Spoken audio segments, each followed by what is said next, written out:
இங்க பாருங்க, இந்த தம்பி அம்மனோட வேதனைய புரிஞ்சுக்காம இது சதி வேலை அது இதுன்னு சொல்லிக்கிட்டு இருக்காரு.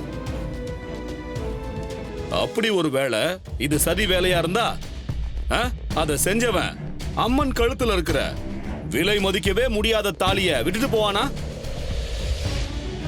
அவ்வளோ காஸ்ட்லியான தாலி அது அங்கேயே இருக்கு. கண்ணுல மட்டும் ரத்தம் வருதுன்னா இது சதி வேலையெல்லாம் கிடையாது.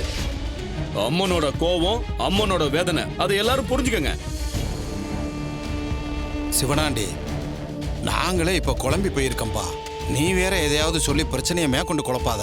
ஐயா பெரியவங்களே, என் மாமா அப்படி என்ன தப்பா சொல்லிட்டான்னு அவன் மேல பாயிறீங்க. இத பாருங்க, அம்மன் காட்டுற அறிகுறியை புரிஞ்சு நடந்துக்குங்க.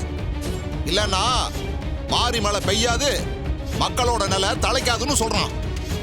இவனும் இந்த ஊரை சேர்ந்தவன் தான். இவனுக்கு நல்லது கெட்டது சொல்றதுக்கு உரிமை இருக்குல்ல?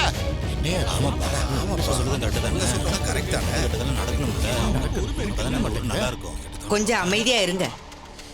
உங்க 2 பேருக்கு என்னையா பிரச்சனை? ஊர் பஞ்சாயத்து கூடி இருக்குல்ல, பெரியவங்கெல்லாம் பேசிட்டோம். எல்லாரும் கொஞ்சம் அமைதியா இருங்க. நீங்க எல்லாரும் சாமி மேல வச்சிருக்க பக்தி நம்பிக்கையை நான் மதிக்கிறேன். சாமியோட கண்ணுல இருந்து ரத்தம்லாம் வரலங்க.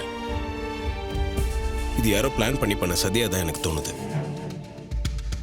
சரிங்க, இப்ப அதுக்கு என்ன பண்ணலாம் அதை சொல்லுங்க. எதனா பரிகாரம் பண்ணலாம் சொல்லுங்க. இந்த ஊர் நிம்மதியா இருக்கிறதுக்கு நாங்க என்ன பண்ணணும்னு சொல்றீங்களோ அதை நாங்க பண்றோம். கேட்டியா மாமனே? பண்ண வேண்டிய கும்பாபிஷேகத்தை பண்ணுங்க பண்ணா அதுக்கு சத்தத்தையே காணோம். இப்ப ஊரோட நிம்மதிக்கு பரிகாரம் பண்ண போறாராம். பரிகாரம் பரிகாரம் என்ன பரிகாரம்? சித்தப்பா, கும்பாபிஷேகம் பண்ணணும், அதுதான் உண்மையான பரிகாரம். ஏங்க, கொஞ்ச காலத்துக்கு முன்னாடி இவர் நம்ம எல்லாத்துக்கிட்டையும் கும்பாபிஷேகம் நடத்துறேன்னு சவால் விட்டார்ல. ஆனா இது வரைக்கும் அதை செஞ்சாரா? பிரிஞ்சு போன இவர் 2 குடும்பத்தையும் ஒண்ணு சேர்த்து கும்பாபிஷேகத்தை நடத்த முடியல.